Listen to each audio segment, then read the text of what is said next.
Hello, people. Welcome to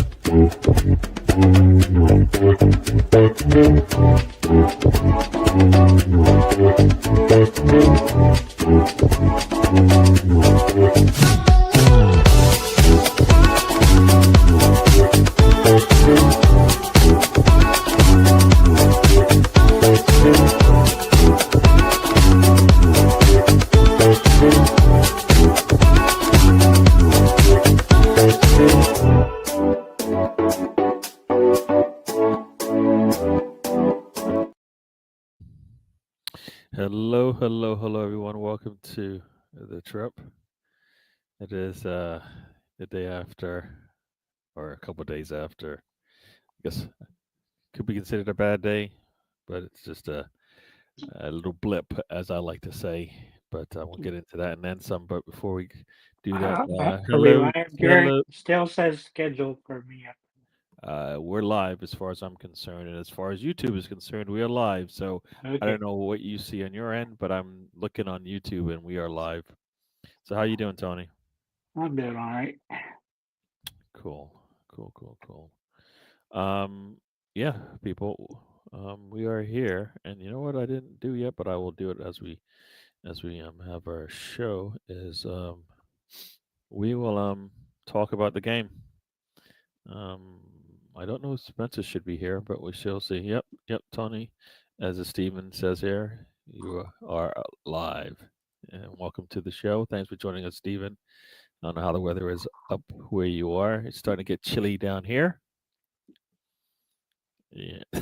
BX Good has joined the show, and he says the girlfriend asked if he should hide the disposable razors after the drawer. Meltdowns galore. Yeah, we'll get into that and then some.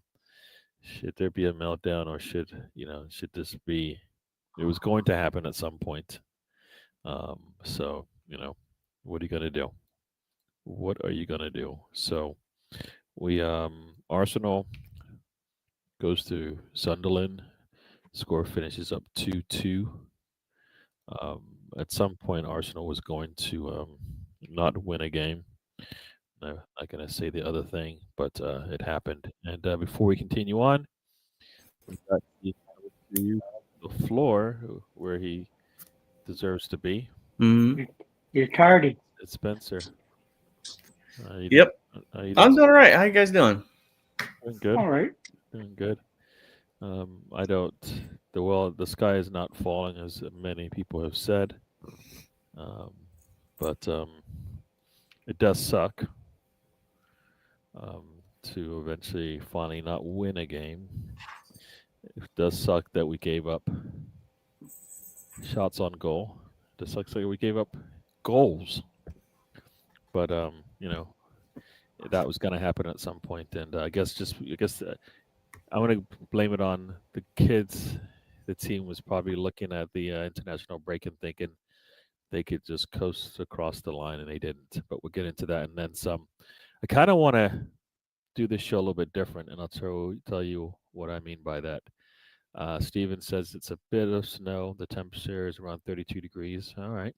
Yeah, I think it's supposed to be about 29 degrees tonight over here. So now no snow in sight, but will be cold. Brenny has joined us. He says, "Evening, gents," and to the chat. Thanks for joining us.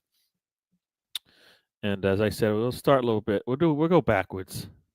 We'll go backwards. We'll go backwards. Yeah. Usually we start with the lineup and we just go through the game. Now we just start with the ending and go back as far as we feel like it, just to try something a little bit different. So, as I said, the score is 2-2. We'll go backwards. Yeah, let's go backwards because a lot of that's yeah. I'm gonna try backwards. We'll see how that goes. So, let's say about last ten minutes of the game. Yeah, we're going to that. The last 10 minutes of the game. Arteta finally decides to make a defensive sub, which I think was okay. I figure he should have made sub sooner, but he made the sub anyways. Defensive sub takes off as a Arsenal gives up a goal. Personally, for you, for I'll let you guys talk about it, but I think for me, our defense was, and I think I said this the way it's listed there. The defense struggled at the wrong moments, and basically the two goals that were given up were kind of like moments where the defense usually can stand up and show up, but they didn't. They didn't over the weekend. So otherwise, they did pretty well. Sunderland didn't get much, but when they did, they made us pay.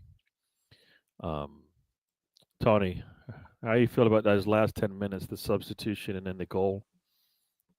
I'm never a big fan of the defensive substitution, especially when they had 20 minutes earlier put on three press attackers. So you probably want to make the changes in the midfield. But I just didn't like the formation that we were in. And Gabrielle was off to the right and can't see where Saliba is at half the time. But it's like didn't understand the positioning there. It really wasn't a back three. I don't know. I just think we should have stayed with what was working, and instead you kind of get Gabriel where he's on the island there. Goalkeeper attacks. Everybody hits each other, and the ball goes in the back of the net to happen. But I don't think the manager helped him much. Yep, I hear you. I hear what you're saying. I mean, and subs with 2 minutes left in extra time. Before extra time seems kind of weird. Spencer, what say you about those last 10 minutes? Because that's basically. I mean, some might say that's where the game was lost, but I think it was other parts of the other parts of the game where the game was lost. I think it was a Yeah. fair result for both teams, if I'm honest. Just because of given how the whole game, the whole story of the whole game, Sunderland were physical. I wanted to see different subs. We talked back and forth on it in the group chat about what I would have done, and I mean, ideally, the only sub I made in my mind while the game was going on was I wanted MLS to come on. That's who I wanted to come on for Calafiore and see it out because I think he can handle the physicality. Obviously, an hour later we started texting more, and it was like, well, if you look back at it, you probably could have pulled off Saka and someone else and brought on no guard, and I had all these defensive mindset of who I thought we should bring on. But I mean, I was irritated when it happened. But like an hour later, I was like, it is what it is, because just given the way we played, given the way they played, it was just. I mean, it seems like a fair result. I don't really know how else to say it other than, I don't like if we had won that 2-1, I would have been, obviously happy, but like given away. I mean, what if I don't know? Like it's hard to really think about it because I didn't watch any content of anybody after the game. I watched the game and that was my thoughts. And my thoughts were, it is what it is. It just wasn't our day, and we'll go get them next time. That's legitimately how I thought about it. I didn't see the meltdown galore of people already saying that the choke is. I'm sure it's being said that you're already choking and all this other horse crap that people say all the time. But ideally, it just is what it is. I mean, it was just Araya kept us in that game too. And I know we're going to go backwards, but there's a couple of massive saves that he makes that we could have lost 4-2. But we'll talk more about it. But I think I was just a little bit more perturbed when it happened and okay with it after when it was done. At least we got the point. That's the way I felt about it. And it's hard to say because you were losing and then you were winning, and then it's just, I don't know, from a neutral perspective, I think that was a fair result if you were looking at it from that aspect. I know everybody's going to disagree with me on that, but that's how I feel. Oh, cool. Good. We'll continue on. The Tiger and Guna has joined us. Welcome to the show. What is it? Steven says, would love to know what the hell was going through Reyes' mind on that second goal. That was bear league stuff. Yeah, I mean, I think that was desperation, just trying to make a play when in reality he needed to slow down a little bit. He jumped. You know what? 9 times out of 10, the ball he probably gets there before the ball is headed. 9 times out of 10, Gabriel maybe doesn't go for the header and basically just defends, and the attacker doesn't really get a header at all, or it comes off of Gabriel and goes wide. So that, I think everything fell perfectly for them, and that's where I think Arteta, like, at least after the first goal, probably didn't heed the warning that guess what, they're going to get lucky in certain situations, right? The defense is going to make the wrong decision each time. You know, I mean, people complaining about a 5'9" striker getting to a header over Gabriel, whereas Gabriel just ran towards him. He doesn't head the ball anywhere because he's smothered. So Gabriel made himself smaller and didn't get to the ball first, and voila, there you go. Raya doesn't come off his line, and the ball probably comes right at him as a rocket. And then again, maybe he stands on his line, and the ball goes wide, and we complain about why didn't he come out. So I kind of felt like, you know what? For me, that's where things were falling correctly for Sunderland. They got 2 shots on goal, scored 2 goals from those 2 shots on goal. That doesn't happen against us too often. We created a lot of that. I think we created a lot of that with our midfield. The same midfield that probably kept us to 6, shots on goal. And when you think about it, I think our back line is solid, but of course it's not as good as having a midfield and a front line that presses as well. I think that's where Arteta needed to probably make subs sooner. But Saka, I mean, the whole front line was huffing and puffing. As they huffing and puffing, he only took one out. He took one out in the midfield. And I think that's probably, he has Norgard, he has Mauslu Skelly, that could have come in and replaced the midfield. Mascara comes in to go on the back line. I think that for me, putting Mascara on that back line, all that probably did for me is create an issue where you have too many cooks. You know how to say sometimes you have too many people there, nobody knows what the responsibility is. Whereas if you have less, then more people know what they're going to do because they've been doing it the entire game. They've been doing it the entire season. So I kind of felt like Arteta may have overthought that one, as opposed to just maybe solidify the midfield and make sure the shot doesn't even get the cross doesn't even get taken because there's too much pressure. It kind of screws up your communication, does not? If you have 3 center backs there, you should all be within the box, but they weren't. I don't know why they weren't inside the 18-yard box, because you just see Gabriel there, Rhea behind him, a collision, and the ball goes in the back of the net. But to me, saying they only had 2 shots on goals, they had 3 or 4 missed hits when they could have easily had 4 goals. Yeah, well, you're also got to remember that we also could have scored 4 goals. Don't forget the Zubamendi miss. And this is 4 goals in this game after Zubamendi had a couple misses. After an empty first half. That's where I think the game was lost in the first half, not necessarily in the second half. I think we got ourselves back in the game in the second half, but I think we kind of lost it in the first half, and that's probably all about Sunderland, as much as it was about us as well. I don't think they did anything different in the second half than they did in the first half. Maybe they got tired, but I think it was lost in the first half. But as we're going backwards, they score to tie it up, but we start the second half. And let me go through the chat, make sure I don't forget anything. I was gutted, but not dejected about it. We go again for sure. That's the one thing I think that everybody should get out of this game. Was everybody expecting us to go undefeated for the rest of the season? No. Were we going to get some blips? Yes. Sunderland was sitting second at one point in that game in the league. They were sitting second at the end of the day on Saturday last week. So it's not like we're not talking about a team that hasn't been playing well all season, surprising a lot of teams. So, yeah, I think it was a game surprise game, but we've seen that before. 4 great goals were scored. The match was entertaining. Yeah, I mean, I think I don't think people are going to get to score, you know, proper goals against us. They're going to come like that because that's the only way. I don't think they're going to get to just break us down. We're too good. But Ballard should have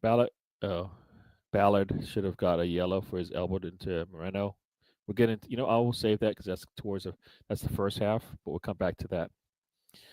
So, guys, supposedly we are 10 points off the top because there seems to be a lot of drama off this draw.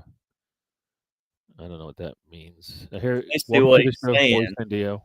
Basically, what he's saying is that the reaction to the result brings out the radicals. We said it on Saturday. Remember, we're dealing with radicals who review the game in a radical way. So if it doesn't go their way, they don't know how to handle it. Yeah. So they immediately think the world. I mean, again, there's history there. Arsenal falling apart, but we're in November. Breathe. And that, like you said it 100%.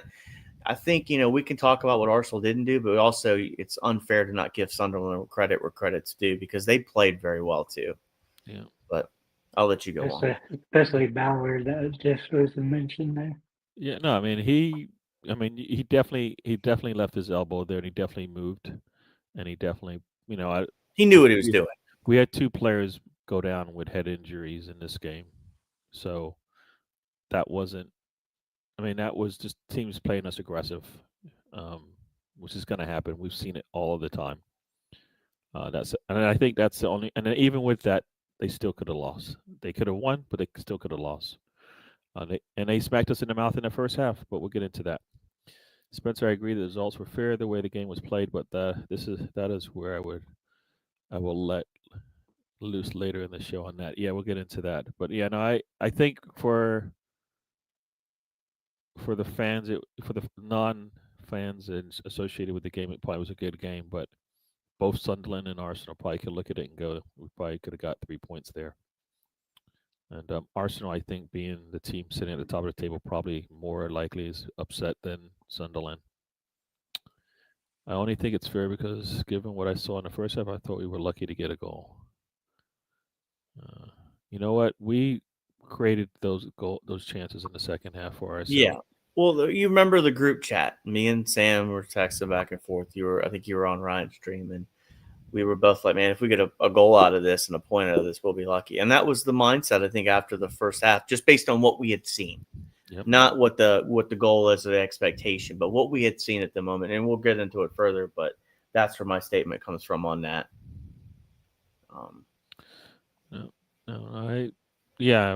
After the half, you're sitting there, but I think what the team showed is they should be able to get back in any game, no matter how many goals they're behind.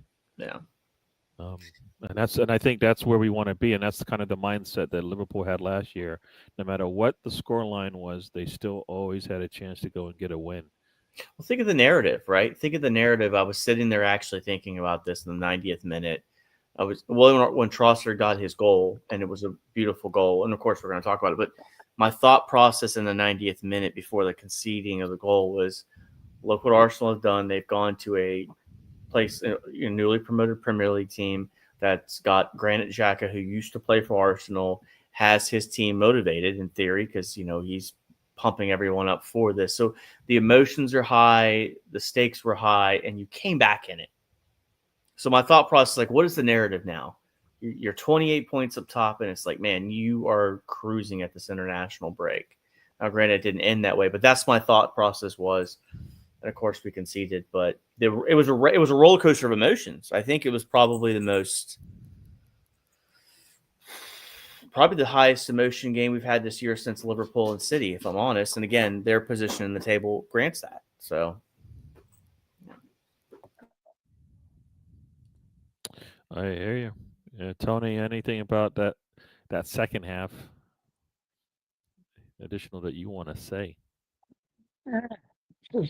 Saka misses with a strong foot, and he makes it with his weak foot. The thing to me is that we never try to pass our level. It's like just even pass. That was it. somebody running into space, you never have that entire game. To me, that's too safe for offense when you're not getting any through balls, lofting the ball up there to open space. And that's what Pizarro was waiting to do, waiting for somebody to make a run, and he has a half yard either side of him, and You just gets said his make a run. throw. Who's making a run? And is that what you said? Somebody, Somebody. Who's? somebody can. We don't play that way though. The only person that makes a run is No, the okay, the center that's the forward. problem, Gary. It's the center forward. It's not the way it's not the way we play. I mean, I hear what you're saying, but we usually don't play that way. Either it's a long pass out wide, or when Gyökeres is in there making runs, you see the ball come through. I mean, at least that's the way we've been playing. Let me go through the chat real quick, and we'll continue on with that second half. Yep, Zumini got the ball first when he received his yellow nets. Yeah, that one hurt a little bit, But you know what? It's one of those things where Rice makes a better play on the ball, follows his man, goal never happens. Two different things, He had two opportunities to make a stop, and he wasn't able to do it, and they made us pay. I don't think anybody else could have stopped that besides him because the ball was hitting his area essentially, and his man ran off of him. So, yeah. This is a perfect example of why the Golden Glove criteria is crap for that award. Rayo winning it with his defense is a joke. He does less than another starter in the league and gets the. You know what? I think that is a little harsh because I think if you look at like Liverpool and you look at City goalkeepers that are considered some of the top in the world, you ask them how many times the opportunities they get shots made at them, and it's probably the same.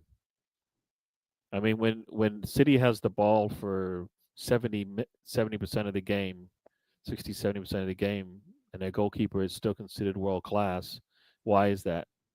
Time and time again, he will save mistakes by the defense, right? Time and time again. It was 50-50 they were teeing off like their goals weren't like things that outside of that last one, where he made a mistake, but that happens. But I don't think he's bad. I think he has saved us many times as much as people think he's made mistakes. So I think he's pretty good as a goalkeeper out there, if not the best. He's definitely in the conversation. Yeah, that's what's gonna happen when you're fast off the line like you is sometimes you're gonna get caught where you maybe should stay back, but yeah, you have to kind of live with it.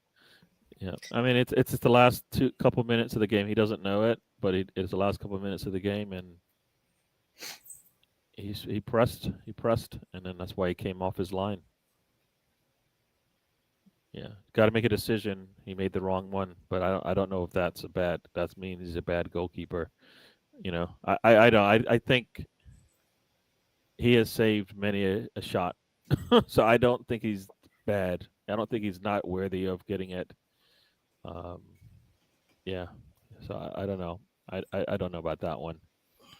It is an interesting discussion. I agree with you, Gary, but I do think there's a point to be made to that. But at the same time, this is exactly what happens in pretty much all stick and ball sports. The players from the best teams get all the rewards because they're winning. And it's just a fact. So, but I do agree with you on this. There is times where Raya has absolutely saved this team's bacon. In fact, the opening game of the season, I believe he had a really fantastic save that could have been a 1-1 draw against United if it went another way. So, I mean, I will say this. I don't hear Ryan talking about Ramsdale anymore. So there's that aspect, which we remember that last couple of years ago. Ryan was all about Ramsdale and how unfair it was, but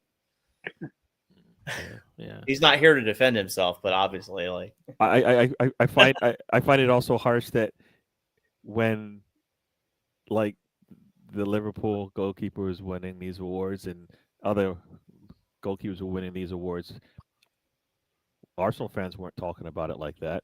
No. Finally, we have a goalkeeper who's winning it, and now we can't be that hard. We're being really, I think we're being really harsh on that, But also on that, don't on that, think on that word. Stevens. I don't think Stevens saying Raya shouldn't get it. Yeah. I mean, I could be completely wrong on what his opinion Well, no, is. he's saying why a goalkeeper who doesn't really get to make save after save after save, Well, because that's the how only many way. That's the times? only other way you could win that award. Because timely goals Yeah, versus like a guy who takes on 10 shots on target and saves all of them, right? Most of the time, that guy is on a losing side, yeah, right? If you're getting more, like, I mean, we had 2 shots on goal, they got it, and yeah, like I said, I kind of feel like it's a little harsh that that comment, but I get it. I get it, but I mean it's our guy, so I'll be all right with it because if it was somebody else, we've seen this, we've seen this, right? We've seen these goalkeepers that win these awards. They don't take on that many shots. Well, here's the reality of this too, because Steven brings up that their keepers don't deserve the award either. The keeper that makes the most saves in the league should get the award. But here's my counterpoint to that. If a keeper's on one of these, I don't know, we'll say Burnley for example, and he's worth his weight in gold, he will get a move to a massive club. It just will happen. I mean, we've seen it happen time and time again. That's what happened with Ramsdale. He was Absolutely. on those relegation teams 3 years ago. Yeah, I mean he saved. Arsenal go and get him. Yeah, he had a lot of saves, but he had to Yeah. take on a lot of shots. Let me see. Let me go back to where we were. Yep. All right. So Sunderland are no pushovers this season. Credit to what they're doing. Yeah, they surprised in the first game. Then they had a little blip in the second game. So you know what? They played definitely been playing consistently, but they do have blips. We didn't catch a blip. They played really well against us. And they could play them in the Emirates whenever that time is and put 4 goals past them and it'd be 4-0. It's just I think that place is going to be a fortress for them. But yeah, carry on, Gary. Yep. Sorry. Talking about Reyes 2 goals against and above post. No, I get that. Boy Tendio, I've been told we'll lose the league after drawing with a good Sunderland side and being 4 points clear at the top. Yeah, I don't like until we see the same issues we saw last year, which I don't think we're going to see. We're not once again, we're not the same team as we were last year. We got the depth. We are like the next time we play football, we potentially could have 3 or 4 more attackers as part of our squad. We definitely will have. I think Gyökeres will be back. Sounds like Noni's been practicing. I haven't heard anything about Erdogan, whether he's coming back. But I mean, I think Gyökeres will come back. Kai Havertz, I don't know about his return, but I think when I look at the injury report page, it basically says I think they're all coming back on the 23rd, which is, I believe that is the North London derby. Yep. So right now they're all slated at least there. So we're gonna have more attackers. Whether or not they come in and bump somebody, I don't know. I don't think they all should, but we'll see. You should stop listening to those folks. Yeah, yeah. I once again, I would say this over. From what I'm seeing, our defense is good. Our depth is good. Our attack is still still pending review, and I expect it to get better. I generally am pondering why some Arsenal fans want choices if they're softer. Yeah, I mean, everybody will tell you, you look at these other teams. They will be with their teams through thick and thin, and then for us, we shouldn't be with them through the thin parts, right? And it's like, this is part of the journey, right? Ups and downs, roller coaster rides, as some people will say. Yeah, I don't like that referee. Yeah. I don't like it when I know the referees' names and stuff. Got Charles 87 S1C has joined us. Says Ray is a concern. I agree, but then again, those of us who have seen Arsenal from 3 to 4, last time I know we also had a Mercurial layman in goal, not Oliver Kahn, who was the best upgradable. Yeah, no, I like I said, I don't know. We have a goalkeeper that can get us to the. I don't think we've lost the league because of our goalkeeping. in any of the seasons since Arteta's been here. I think it's been everything else. We haven't had the depth on the back line. We haven't had attackers. We haven't had a solid midfield. All those things have played into it. I mean, we've had goal stoppers, right? You know, Emmy, Ramsdale, Raya, all goal stoppers. Raya can definitely play better from the back, but in reality, I think we've had what we needed at goalkeeping. We just needed more out in front of them. Yeah, yeah. And I saving the most goals. I don't know if that's really a good stat all by itself. By itself, I think you need a little bit more. I don't think Reyes was substituted specifically for the penalty. I thought there was an injury.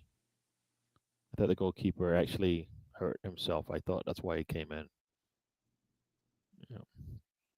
I heard Amarin got manager of the month. What a joke! Yeah. Well, they played 3 games and they won all 3. I think if I recall, that was their. That's what they had done. Arteta had played what 5 or 6, won them all, gave up no goals, and yeah, it doesn't. I guess that, I guess when Manchester United wins 3 games in a row, you you kind of have to like give them the benefit of the doubt that they had a really good month. You have to give them doggy treats sometimes. I think you have to, because as far back as the table as they were, now they're sitting what? Yeah, I think. Yeah, I still think that's silly. You go undefeated and you don't give up a goal in an entire month, and that's not considered good for the month. It doesn't matter where you are. They only won 3 games, I think, if I recall, right? So, yeah. Jesus is getting healthy. I don't think we'll see him until the end of the year. There's no reason to rush him. We've seen what happens. You know, I don't think we should rush him back. We've got. I mean, where is he going to play if Nani, Havertz, and Erdogan and Gyökeres come back? I don't know where his spot for him is. All right, at least he'll come in late in games, but not a starter. Jesus, Havertz, and Noni coming back to bolster our squad. Remember, Gyökeres is coming back too. At least it's just a muscle injury, so he should be back as well. After the break, we should start to push forward with more vigor for sure. And what else we got here? Our attack is fine. They've left to play to their strengths.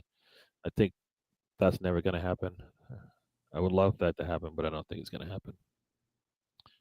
They really hate Arsenal. Yeah, everybody hates us. They hate us. Jesus will be back with something to prove. He's going to have 6 months to contribute and impress. Yeah. Yep. Yep. DWTT to make do with what we have. I'm sure Ray is not a pressing concern. What do you think about saying to Arsenal fans we have PTSD about City trailing? What's new this year that wasn't there for the past 2 years? Yeah, we should not be concerned as much about City as much as we are about our play. We've participated in seasons where City has been on a roll. We know what it takes to finish off a season. If we're sitting where we are right now at the end of the year, calendar year, we will complete the first half of the season in a good way, and we know we can finish off it. So yeah, no, we should. Gotta lean. Arteta leaned on his defense. It didn't play out for him, but I think 9 times out of 10 it will.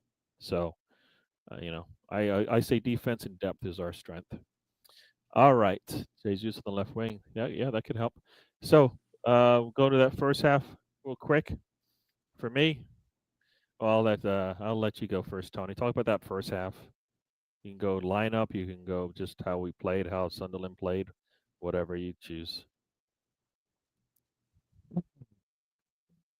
This wasn't a good half of football, no matter the way you look at it. To me, they missed a few balls. They could have a couple more goals in that first half. Didn't like the way we were progressing the ball. Like I said, just slowly, methodically moving it up the pitch. Doesn't work when the teams that be as aggressive as they were, ready to counter. I just didn't like the way we were playing at all. Are you, Spencer? Minus Oh. Trossard. I thought Trossard was playing good. Yeah. So my biggest takeaways from the first half is I don't think we matched their physicality. That was the big thing I took away. It seemed like they were quicker to the ball at times, more willing to go into tackles. That's just the real thing that worried me. Like when I text the group, like I don't think we're going to get a goal, which again is credit to the 11 out there that they adjusted themselves at halftime and found a way to get two, not one but two. But that was my biggest takeaway. It's like the physicality of the game. I don't want to make too much into the throw-ins with them moving the boards, and I don't think that was a big of a deal because that impacts Sunderland just as much as it does Arsenal. But it just seemed like the physicality is where Sunderland was getting stuck in quicker. They were making better passes. They were making better runs. The Ballard goal, that seemed, I don't know. I thought it was originally offside, but it wasn't. But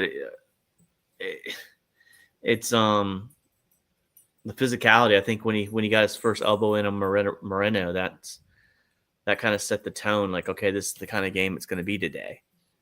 And unfortunately, that was the perfect game in my mind where you could have had Igor Perez who could have got in there and gotten into those physical altercations with a guy like Ballard who could go blow for him size wise.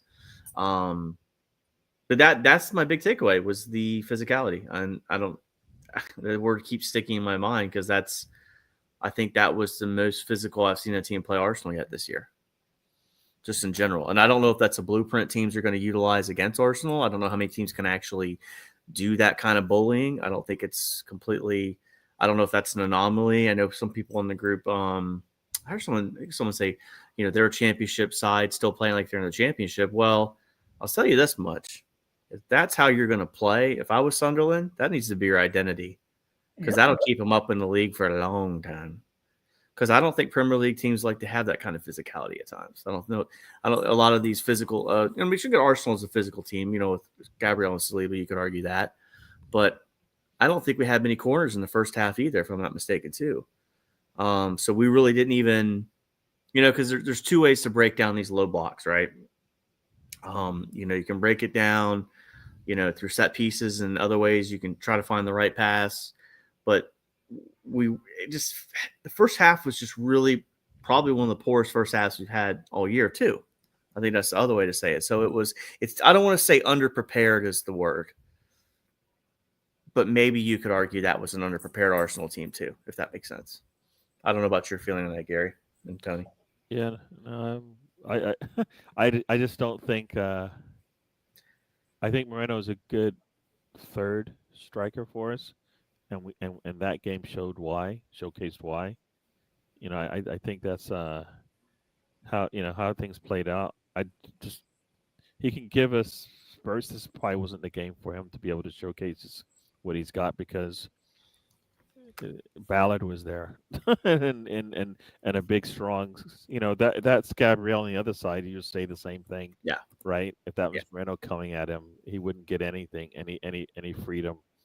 So I think that was the case, and I think we didn't have, we didn't have the pace to beat them, right? As you said, we only got one corner in either half. In both halves, we had one corner in each of the halves. So, but we did double our. You did, shoot more in the second half. Yeah. And we definitely got hit in the mouth first, but I think we killed a lot of. I think we killed a lot of Huh? There's a big communication there, but that was a bad goal that could see in the first half. It was a bad goal, but everything had to play out perfectly for them. I don't think. Ballard heads it to one of his teammates, who heads it back to him as Rice falls asleep. Right, and he runs. He runs off of Rice, and then he's got clean shot at the goal. It doesn't happen too often, right? Yeah. So, like I said, I don't think that's something that we're going to see a lot of. And it's going to, like I said, just perfect situations happen, and that's, they weren't going to beat us straight up, right? I think we showed them what happens when we play, Rice is, we can't. That was the other part. In the first half, you could see it. Moreno can't press from the front, so we lose. That's right there kills part of our defense. Right, if he can't press from the front, you can see our wings are higher up the pitch than he is because it doesn't make sense for him to try to go up there. He can't do much. He's late to get up there a lot of times. So I think we're trying to play the same kind of football we play with Gyökeres, with Moreno, and I think that's where Arteta gets it wrong every time. You can't do that. They don't play the same.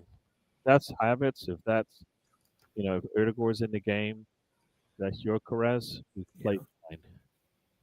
Moreno, you can't do that. He's your third option. If that's Martinelli playing that position, we're pressing from the front. You know what I mean? Like, we have many options. We didn't have any available in this game. So I think we needed to probably not do that and leave ourselves open through the middle because it just didn't work. Yeah.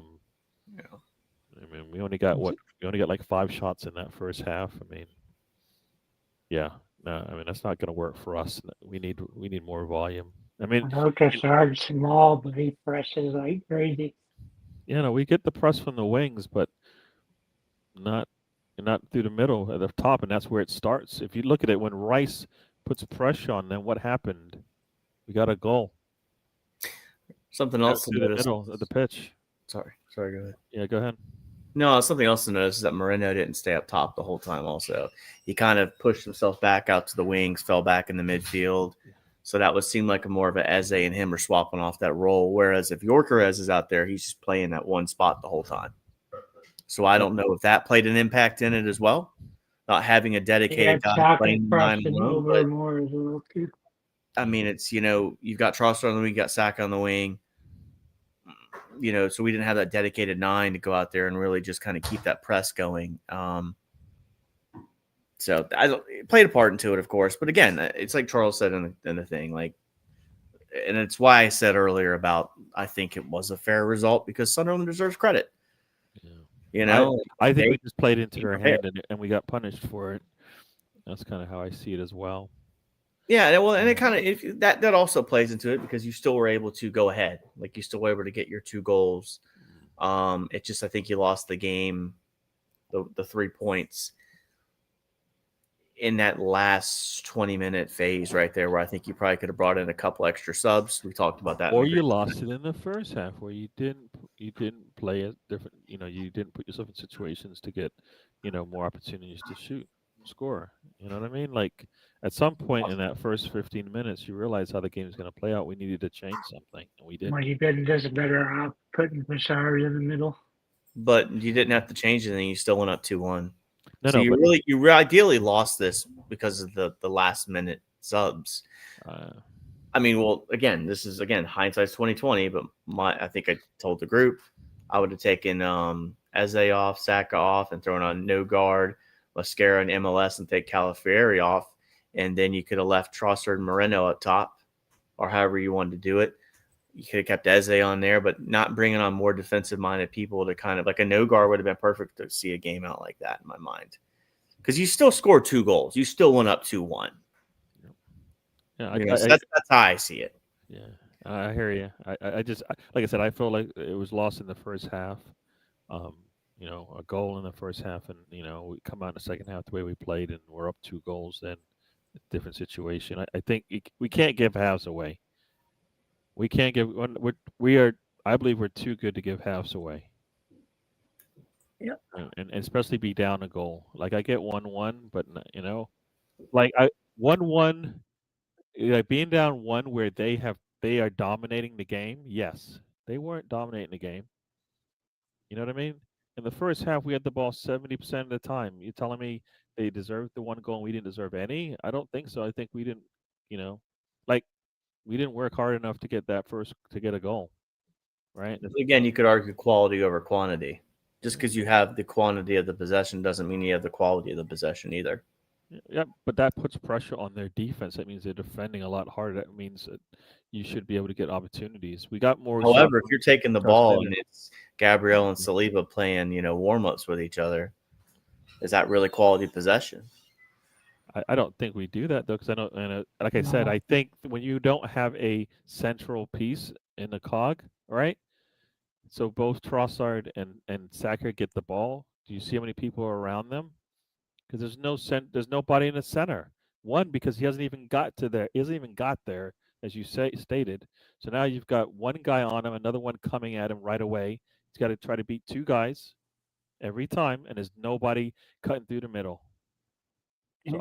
So for me, I think that's where we need to change some things. To be fair, with those channels, the channels you're talking about in the center, there's two players that run those channels, Yorkerez and Havertz, and both are out. Yes, that's why I'm saying you cannot play the same way because the opportunities are not. You basically just get your two wings out there on an island with guys surrounding them. They can't find anybody to get the ball to because they're sitting in midfield because that's where they love to be, which is weird because isn't that always our problem, Gary? That we don't adapt. No, we had to adapt to what I think was our resources. We did not have the set. We didn't have the center forward that we wanted, so we needed to adapt, and we didn't. Let me go through the chat real quick here. Arsenal sent the players out to play the failed Arteta ball the last 2 seasons. He played not to lose for the 3rd time this season. Stephen, I don't believe that. I think he lent. I always say lean on your defense, and I think he tried to lean on his defense. I just think he chose the wrong time to make the substitution. I think he makes that substitution earlier in the earlier than he did. Maybe we get into the defense gets into the game. He puts in Norgard into the midfield and takes off Eze, more solidity in the midfield. He puts on Skelly into the midfield, more solidity in the midfield. He puts Skelly on a wing, more defensive support there. I think Mascara, didn't help us because it just left our midfield with less. That's why, and of course, again, I was hindsight, right? In the game, I only really called for one sub, but thinking about it, no guard and Skelly in the midfield would have been nice, and then you could have had Mascara back on that back line with those other 4, Timber. You could have brought in Capier in if you wanted to as well. I've heard people mention that name. We're 8 deep in terms of our back line. We have 4 and 4. I just think there was enough quality defensive players that I think you would have obviously potentially created an imbalance. So in theory, you take Trossard and Saka off, and you leave Eze and Moreno on, and then you bring on Nogard, you bring on Skelly, you bring on Mascara. You see the game out. You still have yourself an attacking player if you need to make a forward run. You still have Moreno in there for your corners. Moreno is the whole front line done. Whole front line and Eze done. The attackers done. All of them. Huffing and puffing. Done as far as tired or done? Tired. Like that's you. We lost the defense because we had no pressure up front. You push Mascara back, so now your midfield is what, Rice and Zubimendi, and you got no pressure. Which should be a fine midfield. That's a fine midfield. No, but you have nobody in front of them supporting them. Yeah, that still goes on to fitness levels, right? Because that's why you take off the guys that are huffing and puffing. Okay, but think about what we didn't have available. Moreno, we put our defenders as wings in games, so that's not an excuse. But no, what I'm saying is you can't just take off a player to take off a player. You have to see it out. You also have an international break where people are going to be off for 2 weeks. So if you can't get 90, what are we doing? No, they're dead already. It doesn't matter. The international break's not helping them get rested for the next 20 minutes of the game. They're dead already. But that's why I propose, hey, if you take Zach off, you take Trossard off, and you bring Nogard and Skelly, and of course, but the answer is you don't wait 28 minutes to counter the 3 subs they made. Ended up being 4 subs, but they made 3 subs at one time, and that put the pressure on Saka. You put Skelly on when they bring those 3 players in. They make a little mistake, he's gone through the middle of their defense, opening things. So we're in agreement here that Arteta probably should have made more subs. Oh no, that is the problem. Because that is the problem. He didn't make enough subs. He didn't make them early enough either. By the time he put in Mascara got in like we see guys get in at the 88th 80 plus minute and we're like, oh, he's just getting a warm up here, a little run around. No, this is a tough game. We need to see it out, and those subs need to come sooner, in my eyes, anyways. Especially when they did with the resubs at 60 minutes. Yeah, and Spencer, Sunderland haven't lost at home all season. Credit where it's due. Football's a great leveler. Sunderland will give an account of themselves when they visit Etihad. They are one of those that are up for it. No, I have no doubt. Yeah, I mean, I think what I find interesting, this is me thinking here, is Xhaka, their captain. You saw it during the game. I don't understand how a guy can look at Xhaka and go, that's a good captain for me, and then look at Erdogan and go, that's also a good captain for me, because they're totally different types of captains, the way that they handle themselves and the way that they get their teams to work. Totally different. Totally different. You see it on the pitch that Odegaard should not have a captain. It's Rice and Gabriel. Yeah, like Erdogan goes to another team. You think he's going to be the captain there, like Xhaka is? Like Xhaka's been a captain in 3 teams straight? The 3 teams, the last 3 teams he's played for. Erdogan in the national team, bro. Yeah.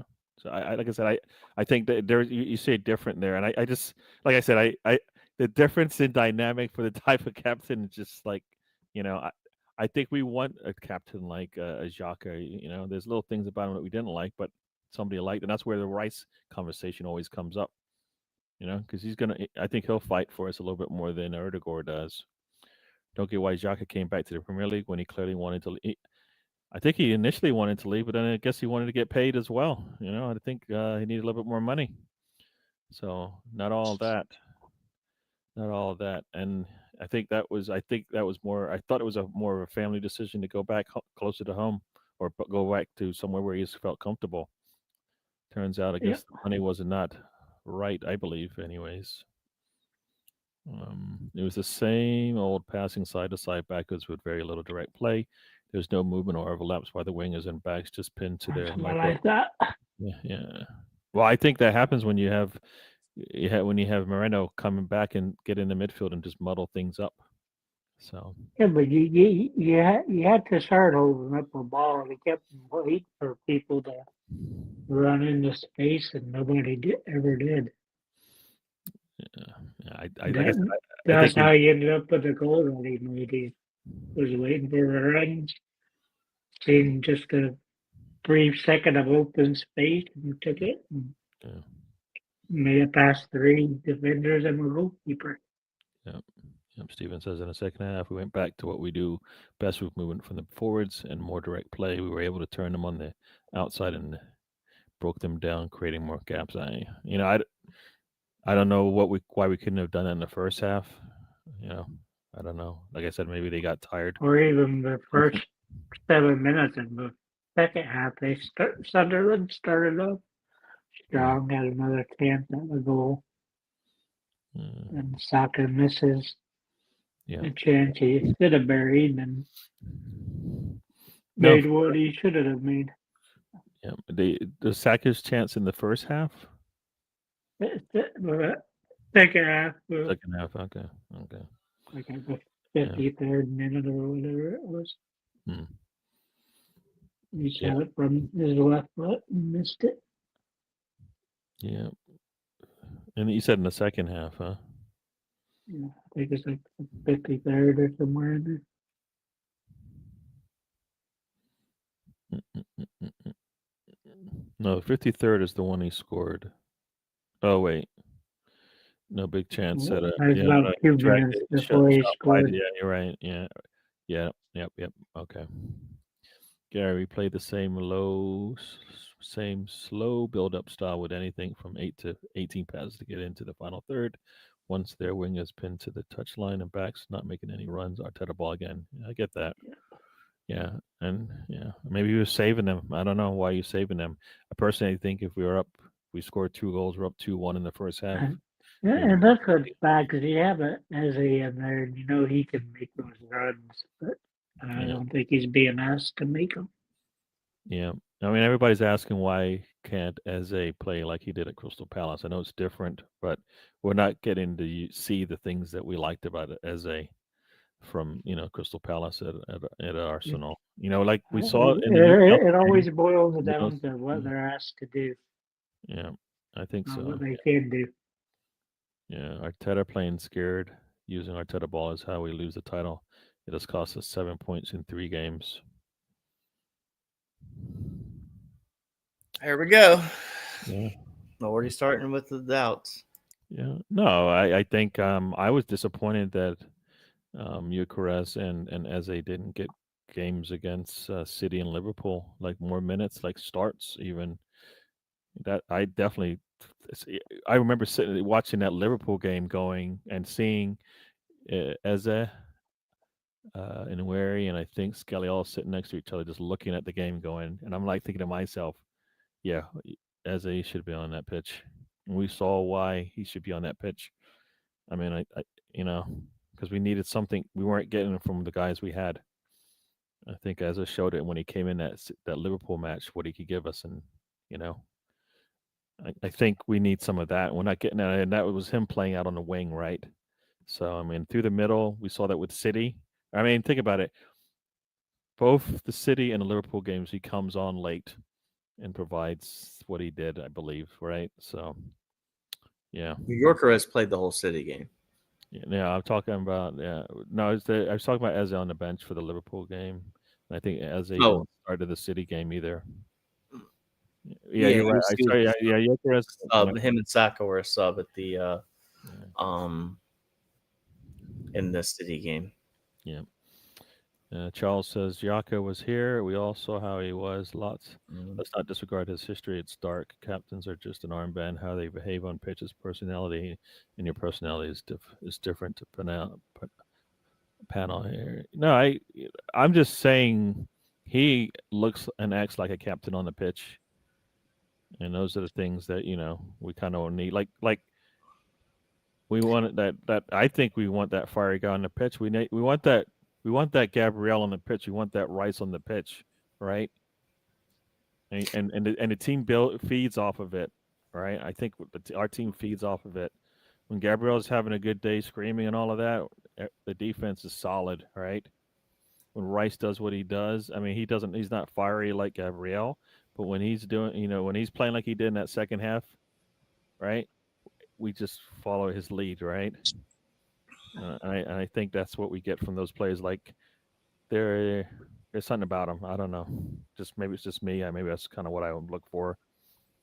It's always like, do you want that captain to inspire by the way he plays or kind of what he has in his head that win the head games in football? But I'm like you. I like leading by example with the fiery going out there and Yeah, I think leaving Erdegaard everything does on the that. pitch.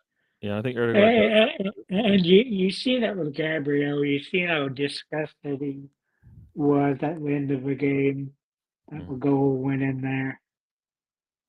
yeah. And you want to see that. You want to see the guy pissed off that Mm. he went low instead of Yep. staying standing up tall and the ball would have went in there, but he went low and the goalkeeper ran out there. But I hear you. I hear you. high ball game, but Like I said, still, it's kind of what I look for and what I've seen. Right. I know. Like I said, I think we've got. I mean, I want Erdegaard's like his pressing. I believe his passing, and I would like him to be more aggressive on the ball. All those things. Um, you know. So, but I think I think we miss him because of that. The team has showed that like Saka as a captain doesn't get he doesn't really do anything for me.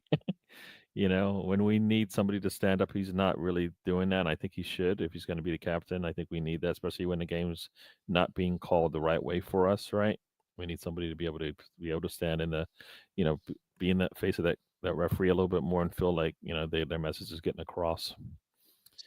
Yeah, Gary couldn't play that way in the first half because Arteta wanted to play his failed foul, hoping not to lose. We played the exact same way they got us 14 draws last season. I think if we did, we would have lost that thing, but I don't think we did. Like I said, yeah, I, yeah, like I said, our defense is better. So, Spencer, I'm gonna say something that will shock you. I believe this team, if managed properly, can go undefeated. The club is not second best to anyone in defense, the midfield or forwards. Yeah, If everybody's healthy, but they're not. So, yeah, yeah. I mean, I get what he's saying, but only 2 teams have gone undefeated in top tier English football, and that's I believe Preston North End and Arsenal did it. Yeah. So it's very rare. But I mean, things could be worse. We could be Liverpool sitting on 5 or 6 defeats right now. Could be worse. Yeah. Yeah. Yeah. And we've had to come back. We've had to come back and garner points or late winners. That's how we've dropped points this year. We come from behind to get a point. We probably should have, we could have beat Sunderland, but they probably could say the same. But I think for me, since we're the better team, I think we could have won that. Same thing with the City game. We had to come back in that one. I don't know, if we play that game now, it'd be different, of course, because we have so many more injuries than they do. But when we play them next, hopefully we're fully healthy and we'll see how that thing plays out. I think our defense is better than theirs, so I think that's where I'm going to lean towards us, of course. Should be undefeated right now. I get that. I get that. Uh, I just I think we are put ourselves in situations to win in every game we've had. So, yeah. Xhaka was an outstanding player for us. The toxic fans went over the top, and he didn't stand for that nonsense. He was good for us for one season, so that's upstanding player for us. All right. Well, I want to chime in on this because I thought he said okay, upstanding player for us. All right. I want to chime in on this because I know you made a comment about how did Arteta see 2 different captains, 2 different personalities. Well, you also have to argue that teams are in 2 different stages as well when he was captain. So you're saying that Havertz would only work as a front runner, where what? everything's perfect, and not like where it did. Well, no, like it was. You got to think about where that team was when Xhaka was the captain, when Odegaard's the captain now. It's just a different team, different mindset, different quality of players. Yeah. I mean, the Granit Xhaka thing. Like, how many times did he cost us with the red cards and everything? Like, but that's because, and I'm going to say this. That's because Arteta put him in the worst situations. He cannot. He's a head case too, though. Yeah, but that goes back to Wenger. No. That goes back to Wenger. He is not a defender. Let me ask you this: what manager tells a player to grab another player by the throat? We've seen many a player do that because they're hotheads. Done. Yes. No. Okay. But I'm just going to tell you, as far as his defensive play, he's terrible. Yes. He's I'm terrible. talking about closer to our goal. He is the scarier I felt. Talking about further away from our goal. But you just said you. I'm telling you why. At least why I didn't like him, and I don't think he was that good of a player for us, is because he was put in bad situations and he failed. So when we had a horrific red card record, wasn't he the captain? He was, but when we had red cards, he wasn't. We had red card situation, and Erdogan was the captain. So tell me again about this. Mostly under. We had like 3 or 4 in a row. Remember that season? Mm-hmm. Xhaka wasn't our captain then. He'd already left. That when Tomiyasu got the red card, I forgot we had like 3 or 4 red cards in the first 3 or 4 games of the season. That was Erdogan. That was under Erdogan. We've led the league most of the years. It's not only Xhaka that's seen red cards come out in a flurry for this. But again, like reason people don't like Xhaka is kind of weird to me. Like the fact that he flicked off the fans or whatever. Like I don't care about that. But I also didn't abuse him online. But also, I do agree with you. He should never play left back for Arsenal. Like, that was a mistake. Yeah. Should never play center back. Shouldn't play CDM. Was a better 8. Yeah, As exactly. far as the captain goes, like, I mean, he's older now, so he's a little bit more wiser. I mean, people mature at a later age, but I just think Arsenal were at a different place when he was the captain, vice where we are now with Odegaard. I think it's just a completely different team.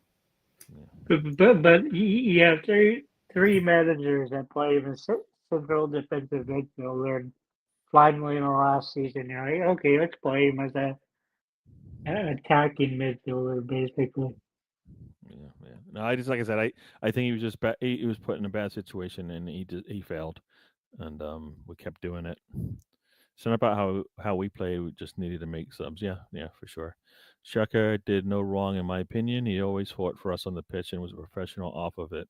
People crying Xhaka through the armband need some balls, just like the manager. I don't. I think if you can't say professional and then and also he throws the band.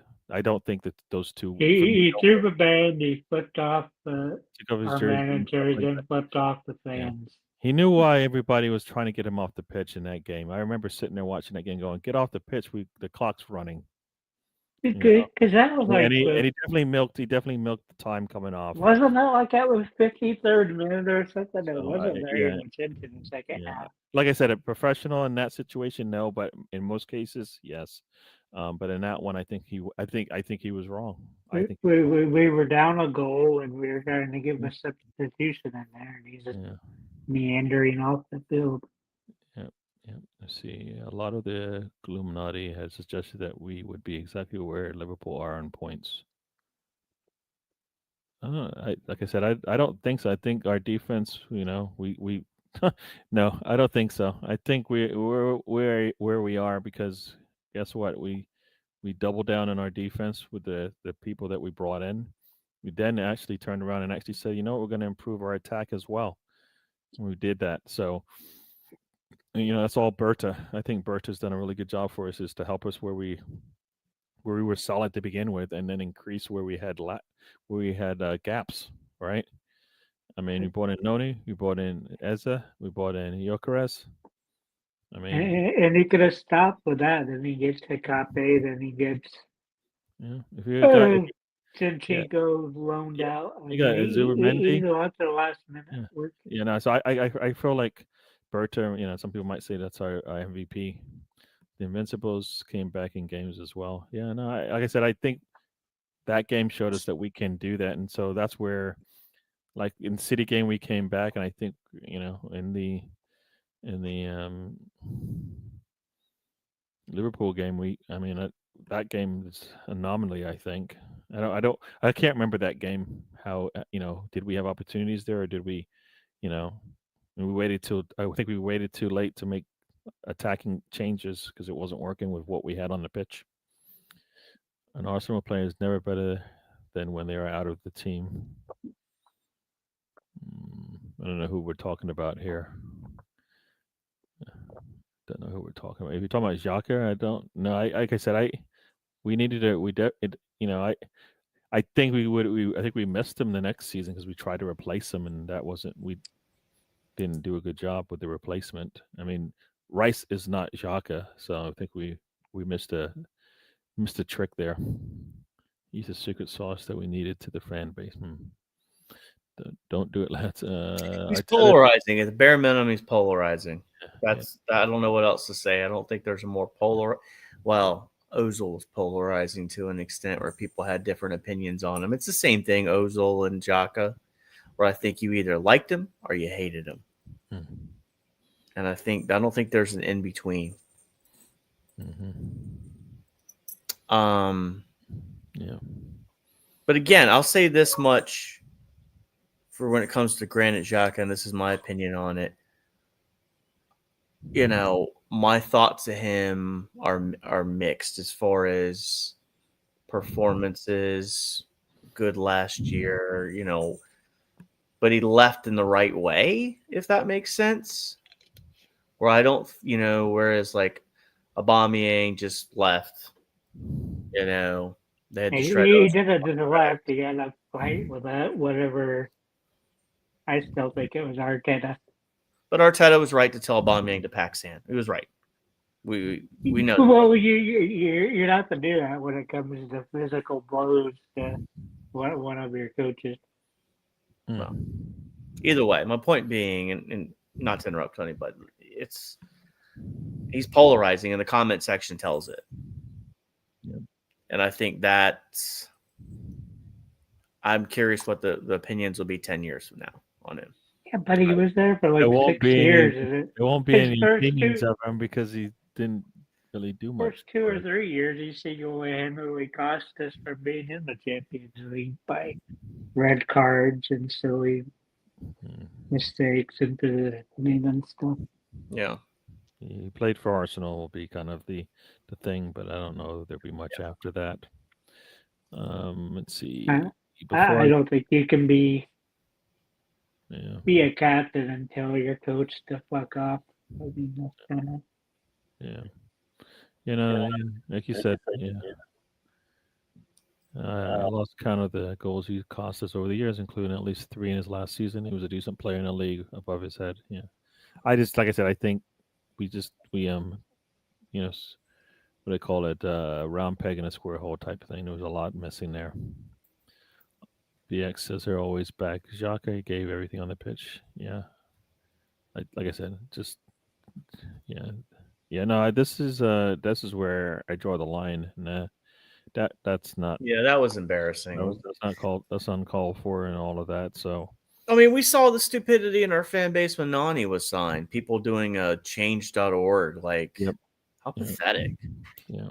No, for sure. For sure. Yeah. So no, that's drawing the line. I mean, you can scream at a player and say they're bad if you want to. Or you can just talk about them and stuff. Yeah. So Well, that's why I didn't really. especially when it's a different country. Why do you go to change.org?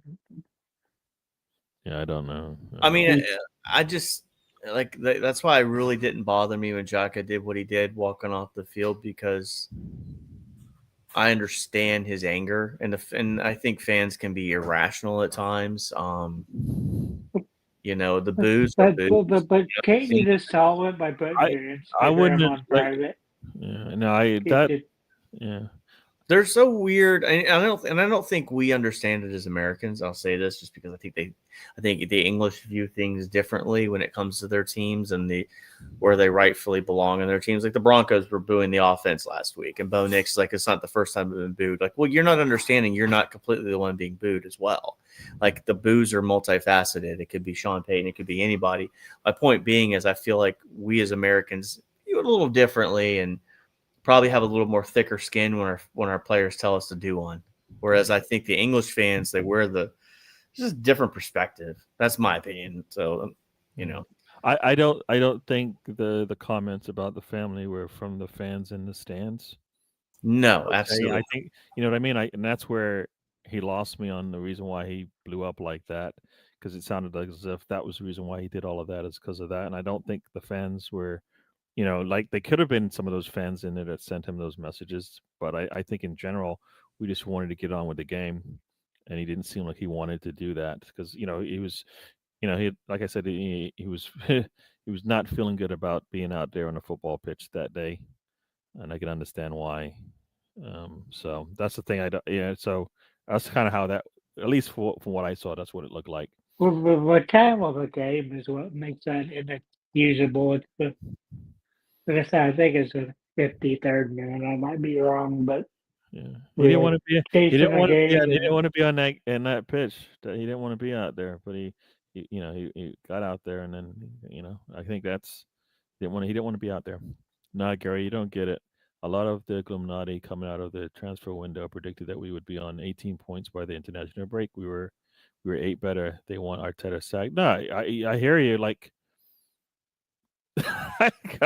I get it, but we just Berta did a good job. I think seemed like it started slow for us, right? But you look at the end game basically, and you're like, nah. Outside of that left wing, I think he got all the answers we wanted, right? I would have liked to have gotten that left wing. That's what I would like to have got to see how that played out. But I don't, the way that Trossard and Martinelli have been playing, I think we're okay. But I still would like to get a legitimate starting left wing, to essentially give teams a lot to think about on the left side, like they do when Saka gets the ball. So yeah, no, I think a lot. I don't get that. We want our team to win, but then we don't want them to win with Arteta. That makes no sense. What? What? What? It's not about happiness, Gary. It's about being right. It's like, are you kidding me? I want us to win. Yes, if I, I, and I I don't like you, but I still want us to get my 3 points yeah, I every want you week. to win. I want you to win me a trophy, but I don't like you. It's like, hello, no, you like Arsenal, and you want Arsenal to get you the 3 points and get you the trophy. He's part of that, so you like him, even indirectly. You know what I mean? You have to. Yeah, it's the only way this thing works. You can't talk about you can't talk about the ultras at these big clubs and then turn around and go, you know what? I don't like you, so I want you out. But I want you. But I'm upset that you don't win us trophies. They don't work. That mindset doesn't work for me. So the people who made the comments about his family are cowards, they would never say to his face. No, I have no doubt. I have no doubt. Emery threw Xhaka to the wolves. Yeah, I think with the way he played him, for sure.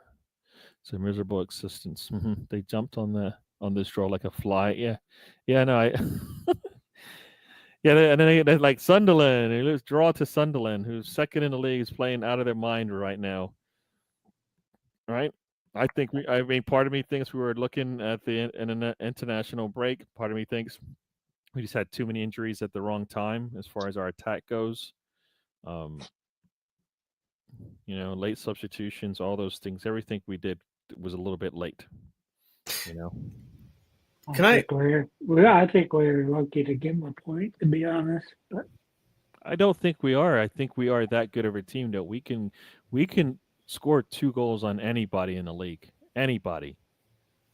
So when we don't score 2 goals in a game, I'm disappointed because I felt like the team they got us right, but it doesn't mean we could lose the game because we've seen how many 1 goal, 1-0 lead wins we've had. So I don't think so. I think we are good enough to score 2 goals in I'll any game. tell you what. I'm gonna pivot on this because this has been weighing on me for the last, I'd say, 2 hours, actually since yesterday.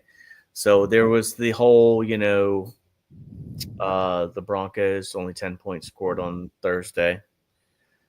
So I'm watching yesterday the Bills losing to the 2-7 Dolphins. Right, Bills supposed to be one of the best teams in the league. Okay, and then I run into a Falcons guy I know at the gym. Wouldn't call him a buddy, but I know him. We talk occasionally. And he's like, man, you can be very happy, man. You're winning. You're winning. You're winning. And so I guess my point being is like, yes, we can demand more, but you need to enjoy the wins because the Bills are drastically better than the Dolphins, but they lost.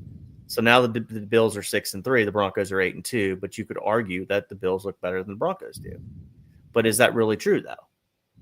So again, I think you made a comment on Saturday as well, Gary, about playing to the opposition, right? Playing to our level of competition. I believe it was an Arsenal comment, right?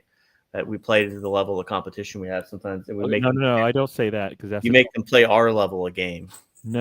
Okay, no, that's not Maybe what. it was Broncos. Maybe it was the Broncos. Maybe it was. That's not what I mean. What I was saying is that we take what they give us. When what you're saying to me is what you see, what I believe you see from very young, immature teams.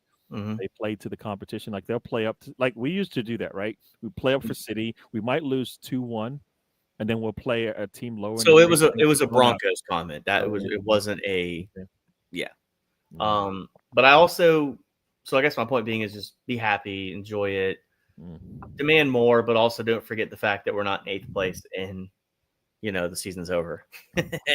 So there's levels to this, and of course, being second is not a trophy. We all know this, but at the same time, enjoy it. What are we doing? What are we watching this? We're here together. We're all here together talking about this because we like this team, right? So we should at least enjoy it. Yeah. So if we're just clamoring for a piece of metal, not enjoying the moments and the ride, then the destination doesn't mean anything. So you have to enjoy the trip, enjoy the journey. Don't waste the trip, as you say all the time. Yeah. I mean, here you go. A pivot to the credo of the channel, right? Don't waste the trip. Yeah. So, if you're going to listen to the Gluminatimus or the Gluminati, as Boy T10 says, you're going to hear it. I'm at the stage now where this is the only content that I do with Gary and Tony and Sam and them on the weekends. I don't watch a lot of other people's stuff just because I don't want my viewpoints tainted by what I saw. Yeah, it's funny you say that because I do watch some of the shows and like I Oh. found myself going, I don't like what you have to say at all. I want to None of slam that. my head in the wall listening to some of these Like people none talk. of that sometimes, and it's because my I, fandom is totally different. Okay. I can't remember the last time I watched other channels. It just Yeah. No, I give makes the life easier not watching it as much. yeah, I people think. that visit me and people that I chat with, I give them a chance, but like some days I'm like, oh, this is I can't, I'm not enjoying this. Yeah. And even when we win, sometimes I'm not enjoying it, because we all look at the game differently. I like to think I don't know, I guess I'm a little bit more. People say I'm a little maybe a waffle because I go both ways, a little ways as far as happy and sad, but and that actually is the way it should work. You should be sad when you lose and you played bad. We drop points, and I don't, and we play bad, so I'm going to take the point. Boy Tendio here says happiness. That's there's a word. We're supposed to be happy. Our team is Yeah. elite again. We have a legitimate shot at all four trophies, and I think I think we're deep enough.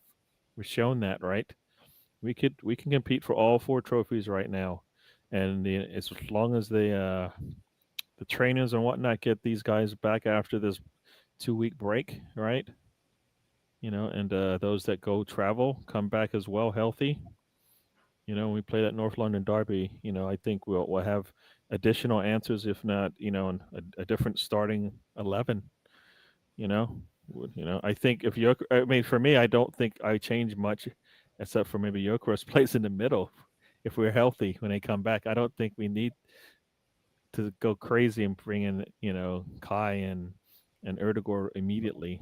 I think let them work their way back into the squad. You know what I mean? Those are ponies you bring in at a later time. Well, yeah, Yeah, no, they might be started for. but that's not what happened. They get thrown Well, right that's what back out there. no, I get what you're saying. I think that's the fair factor that people have is that Arteta really wants. I mean, if he was been watching football and he's been watching his team, Gyökeres has been building up to what we saw in the last game that he played. If you want to kill that, you're a dummy, right? He's seen that Eze isn't really going to give him what Erdogan gives him, so maybe that right there is a way he gets in. But I think Eze is better than Trossard. I think Eze can take the same shots that Trossard's taken, Yeah. and he can do You, a little bit you, more. you think he could make that one that Trossard made really great? We've seen him put walls in. Yeah, I think he can shoot from outside the box. I think that's a lot of stuff as part of the stuff that he was doing at Crystal Palace with some of those shots from long distance. Yeah, Yeah, I think Eze can do it. yeah. No, so Uh, Here's a good question. he Here's a he good could do it, statement. but I think he could do a whole hell of a lot more in terms of our attack. Here's a good But statement. that's what I was saying earlier, Gary. The team were just passing it slowly, methodical up there. Nobody was making a run.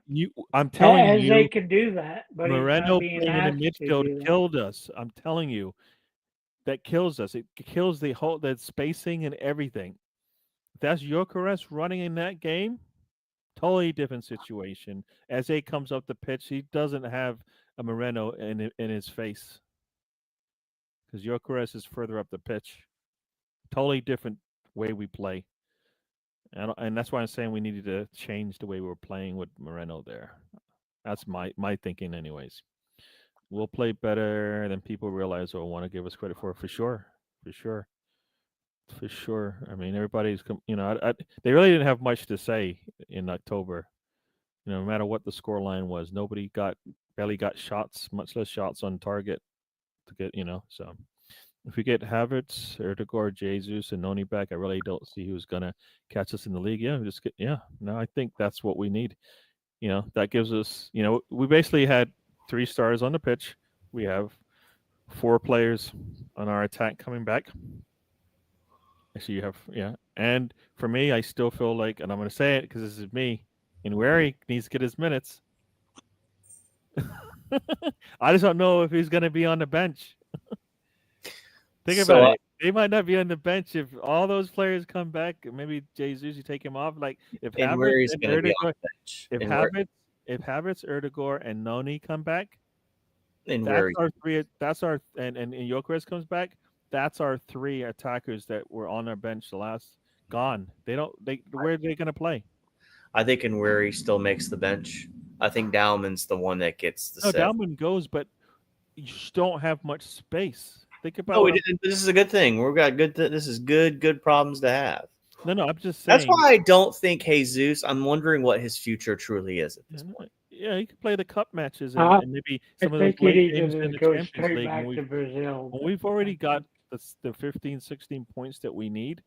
And if he's available to play some of those late games at the end of the year and the end of the Champions League group stage, he'll have a spot to play. No, think about this. Our bench was Kepa, Ben White, Skelly, Hincapie, Norgard, and then we had three academy kids: Dalman, Anus, and Nweri. Right now, does Moreno sit? Right? Does Dalman sit? Does Hanus sit if you're bringing back Erdegaard? Yes. If you're bringing back Noni? Yes. If you're bringing back Gyökeres? Yes. So, right? So Moreno, He Dalman, still makes and my a, bench and a, though. and a Noose are there's no space. Where does he? Moreno does not make your bench. Okay, well hold on now. He can't make your bench. So hold on. So you're also looking at having Ben White on the team? Yes. Ben White, Lewis Skelly, Hincapie and Norgard. no guard. Skelly's the one that keeps getting left off, and I think he should be in there No guard is your more man. than he's been there. You think Norgard comes out, Moreno plays in the midfield? Absolutely. I think that's terrible. I think that's what Arteta's going to. I think Moreno offers you more than no guard. No guard is 31 years old. No guard is Jorginho. No guard's going to make your bench sometimes. Yeah, And sometimes Moreno's your third quarterback. You only bring him in when one of your first and second. he's a damn good third quarterback, though. I know, but he only gets on He's the bench. when Taylor one of your Heineke. first He's two are out in. there slinging it. You know what I mean? I'm telling you, that's how it should work. I understand what Arteta might do, but I just don't think. You know what the good thing is here? You're not talking about some youth academy prospect we never heard of. Yeah. Speaking of trophies, have they sorted out the cup games against Palace? I think we're going to be playing short just like they are. I think it's a 2-game, 1 day off, and we play again. We can do that. That's the thing. As much as we're going to be complaining about it, I don't think Crystal Palace can do that. We've seen it. We can switch all of our players. If you told me we'll play City and instead of what we consider our best 11 right now, if you said, all right, well, I'm going to have to put in Kai Havertz, and I have to put in Nweri, I'm going to have to put in Martinelli, for example, if Trossard's our starter, right? And then maybe I have to figure out, does Erdegaard or Eze play, right? Does Norgard play, or Zubamendi will play, you know what I mean? Like, and then their back line, it's easy, right? You got Ben White, you got Mascara, you got Hincapie, and you got Skelly, right? If that was, you could do that, or you could just manage the minutes in the 2 games that are back to back, and nobody play. You know what I mean? That's what you could do, right? So I think City, Crystal Palace won't be.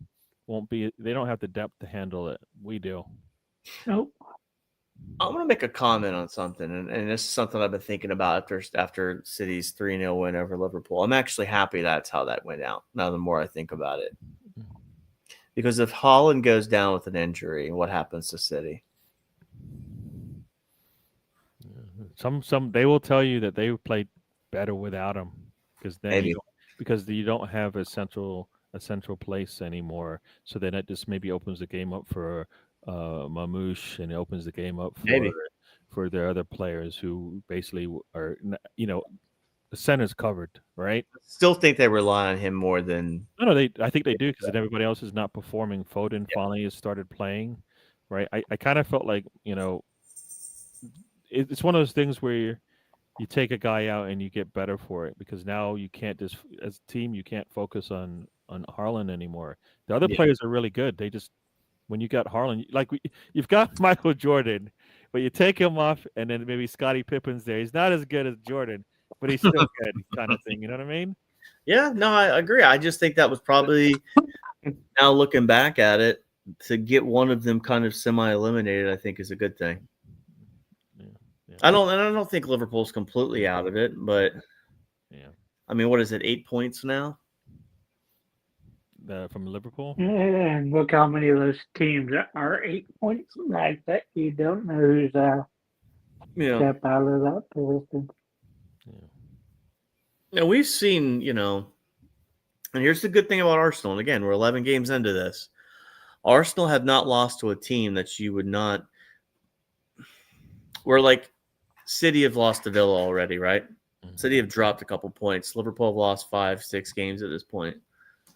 I'm not sitting here making excuses and saying, Arsenal can't lose to Villa and that, but Arsenal are taking care of the business games that they should. Saturday was potentially a blip. If you want to sit here and tell me that it was 2 points dropped, I'll agree. I don't think you're wrong. I'll give you that if Sunderland was in the bottom half of the table when we played. Yeah, no, and that's fair too. And even if it you is can early look at it both ways. yeah, even if it is early in the season, I have no doubt that Liverpool and Chelsea would have liked to be in second place going into a game against Arsenal, or having a lead and going. Now I'm sitting in second place. Can I hold on to it? I think they would love to be in that situation. So I know it's early in the season, but Yeah. you still want to be there, right? You know what? You Yeah. still want to be there. So I kind of felt like, yeah, sometimes there's a reward at the end of the rainbow. Yep, yep. It's definitely an easy narrative to peddle that we aren't playing well. And that's the thing. Attacking wise, I think we still got a lot of room. Defensively, I think we're solid. Midfield, I think we're solid. Attacking wise, I think we still nobody's seen how that plays out. I think we got in. Don't have to have the same bench or same stars. We don't. We don't. We can rotate. We can rotate. The manager has faltered 3 times now. I guess so. I guess you can say that, but I think he's given us a chance to win all. I think we've had chances to win all those games. All right. So, so that's the part that I'll say is like last season, like it didn't seem like we had a chance to win any of those games. So that not every game that we didn't win in. A lot of times we were lucky to get the draw. Sometimes we, I don't know. I feel like we're all right. It's all on how Arteta manages the squad for sure. Yep, he's going to have lots of questions when all those players come back. How to manage them? As long as he does a good job there and keeps everybody kind of engaged, he'll be all right. How many times has Pep faulted in this season? It's a lot. No, for sure. Well, that's the thing. People will look at City right now being 4 points behind us and say he's right where he wants us.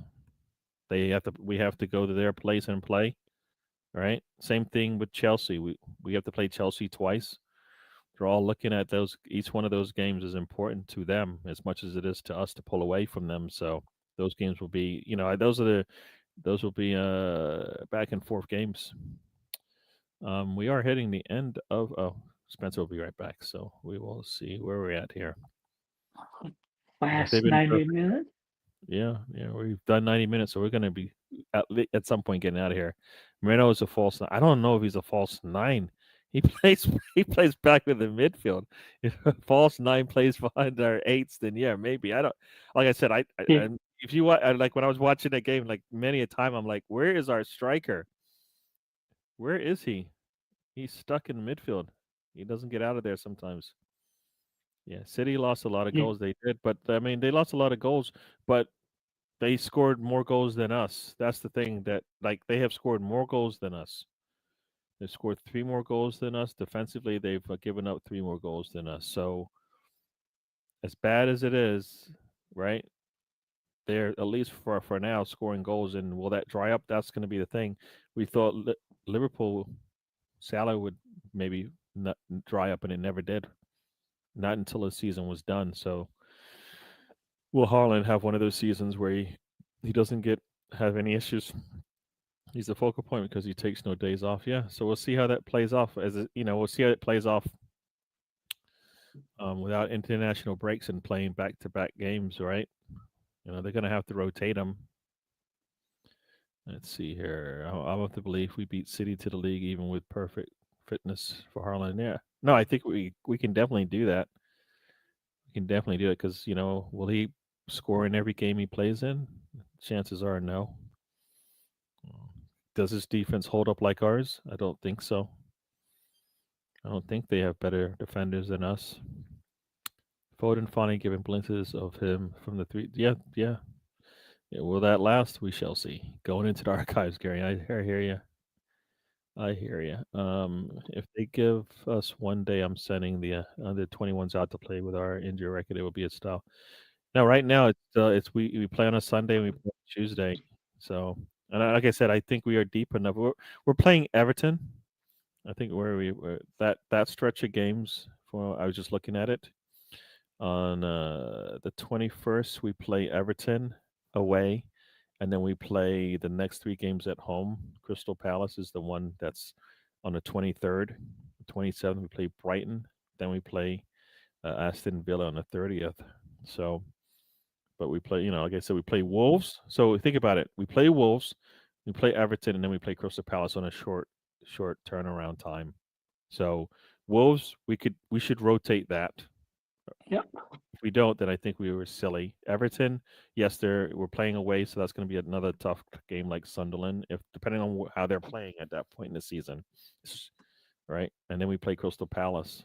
Who let's see who Crystal Palace plays before us. I think they might have a tough stretch as well. Crystal Palace plays. Oh, they play Leeds away, Arsenal away. So they have two away games, and I think Leeds might be a tough game for them away. Arsenal away, and then they play that team afterwards. So they have a tricky 3 game stretch. They play they play Coops at home in a conference league. So yeah. So like I said, I think yeah, yeah, we'll be all right. We'll be all right. What else we got going on here? We'll beat Sunderland at home. I think so. If I'm hoping for anything, it's that the manager has learned that he has a squad that is more than capable of winning and learns how to rotate. Yeah, he's gonna have to. He's gonna have to rotate once once we get back from this international break because we have games every 3 to 4 days. So he's gonna have to do that. Right. The 3 games when we come back, he's gonna have to still rotate, I think. But that team, Bayern Munich and Chelsea, right? The first two are at home, but then we go away to Chelsea. I think, if he can, I think if he can win those 3, that will send a message to everybody, and we can win all 3. Gary, you have homework. Go and watch the game we drew last season, and then watch the first half against Sunderland, and tell the difference between the two. I didn't see any. Yeah, that's the thing is. I The can goals that we respond to scored, the goals that we scored in the second half, we weren't able to do that. that. And the teams we drew to weren't playing like Sunderland did last on Saturday. Yeah, that's why I was saying, look at the table. Sunderland is sitting in the top. Was sitting in the top 4 when we played them, right? So I kind of felt like, yeah, they're hot. None of the teams we were playing were hot. I don't think we lose those games now. So far, we have not. Any team in the bottom half of the table right now, we haven't lost to. All right. We've lost to City. Sorry, lost to Liverpool. We drew to City and Sunderland. All sitting in the top 6 right now, I think, if I recall. So, top 4. Sorry. Liverpool is sitting 8th now. But does anybody expect that to stay there? I don't know. But yeah, no, I think it's different. I don't think we're losing to the bottom teams at the bottom of the table like we did, like we dropped points last year. And I think that most people will tell you is the difference of why we lost last year. This year we're doing it and people are complaining. Bottom 10 of the bottom half of the table, we're winning. And people still complain that we know it's going to be tough. I mean, we didn't do that last season. Everton have turned their new stadium into a fortress. Yeah, we're going to have to do that. We'll be all right. I believe Everton have lost just once there. So there you go. Yeah, let's see.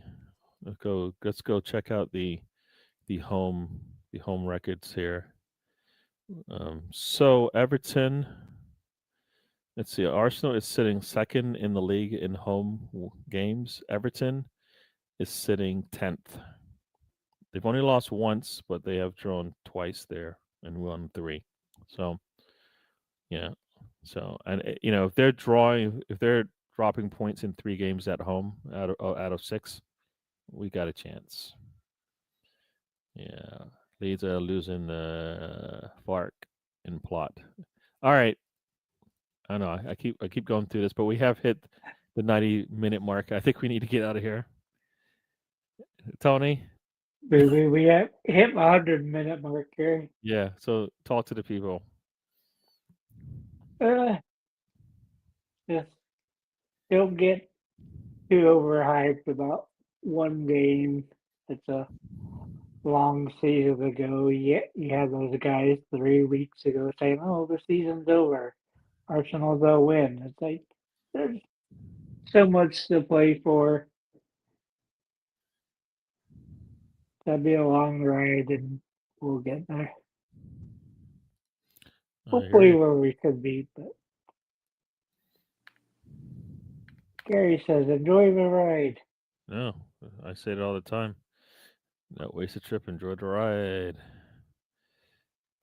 Life is a journey. All right, Spencer, talk to the people. All right, enjoy the international break. Watch a lot of international games. Thanksgiving's coming up, so make sure you check in Or on not it. watch any of them. You don't have to watch any of them either. You can do like I'm going to do and not watch a single one. Thanksgiving's coming up, so make sure you spend time with your families, check on them, and the holidays are coming up. So, yep. Almost Turkey Day. Yep. Ray is back. He'll be back. I think he actually might have a show this week. Yeah, so he did go on a trip out of town, but I think he's back. And I think definitely either this week or definitely next I week. think it's next week. So he definitely have a show before our international break is over. So yeah, I just probably watch the football, but then again, I might not because it all depends on when it plays, and I'm away.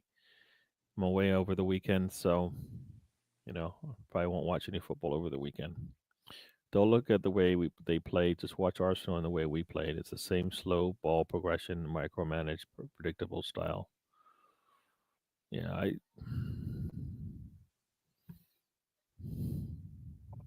Because it is a true statement. yeah, and that for me, I think some of that is because we haven't had our a full allotment of attacking players, and I don't think they've. I think we've seen. I think you've seen it. You saw it in the first half against Newcastle. That when that if we. Well, here's case in point. I want to interrupt you, and I apologize, but I'm going to help solidify your point. The Newcastle comeback only happens because Odegaard comes on the pitch, and you had Odegaard and Eze on the pitch at the same time. Yeah. So, like I said, how many times have we gotten that lineup this year? Odegaard and Eze on the pitch at the same time. Not much. Yeah, and I think, yeah, like I said, I don't think we've had all of our attackers available to us. So we haven't actually been able to figure out what our best attacking formation is with what players. So hopefully that we'll see that over the when we come back. Probably not in those first 3 games because I don't know if Arteta's gonna. He might press and say, "Erdegaard, you're in." I don't know if that's a good idea, but we'll see. Go through these and then we'll get out of here. I'm all for calling out a crazy first half, but we rallied. No, and that's my point. I think we got hit in the mouth in that first half, but I think also, like I said, I'm going to say it. Keep saying it. Moreno isn't helping us. You put him in there, it kills a little bit of the vibe. You know what I mean? I don't think he helps us in certain situations, especially that game against a team like. So do you put Tattard in the middle and Eze on the left? Yeah, no. Yeah, if you had played, if you put, we had different options we could have played, but we didn't. Great show. It's gonna thanks for joining us.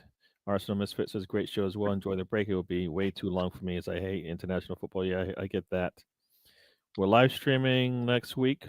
Yeah, we'll live stream. I don't know. We'll get prepared for the the next set of games, which we'll start with that, North London Derby. So we'll probably chat about that. Hopefully, we won't be chatting about anybody getting injured, but I think they'll still have another game to play. I think Hincapie should start over Calafiore. I think if he had come in in the summer, I think he might have had an opportunity. But I think he's long term for us, so it's probably no rush. I think Moreno has had concussion for the rest of the match. Yeah, and that's the thing. Both him and Timber, would they have played? We could have definitely replaced Timber, but I mean, I know that's a step back for us. But Moreno, we could have subbed if we needed to. But he's the one that made the pass to Sacker, I think it is. So take for that what you will. Everybody, thank you again for joining us. We'll be back, like I said, on Monday. I don't plan on taking a break for that. Saturday, I probably will miss the Saturday show, but the show should hopefully go on. We'll see about that. We'll do this again. We'll talk about get ready for the North London Derby and Bayern Munich and Chelsea. It's gonna big run when we come back, and hopefully everybody that we talk about is back. We'll do this again at that time, everybody. Thank you for joining us. If you haven't already, subscribe and like, and we are out of here. Life is a journey. Don't waste the trip. Enjoy the ride. There you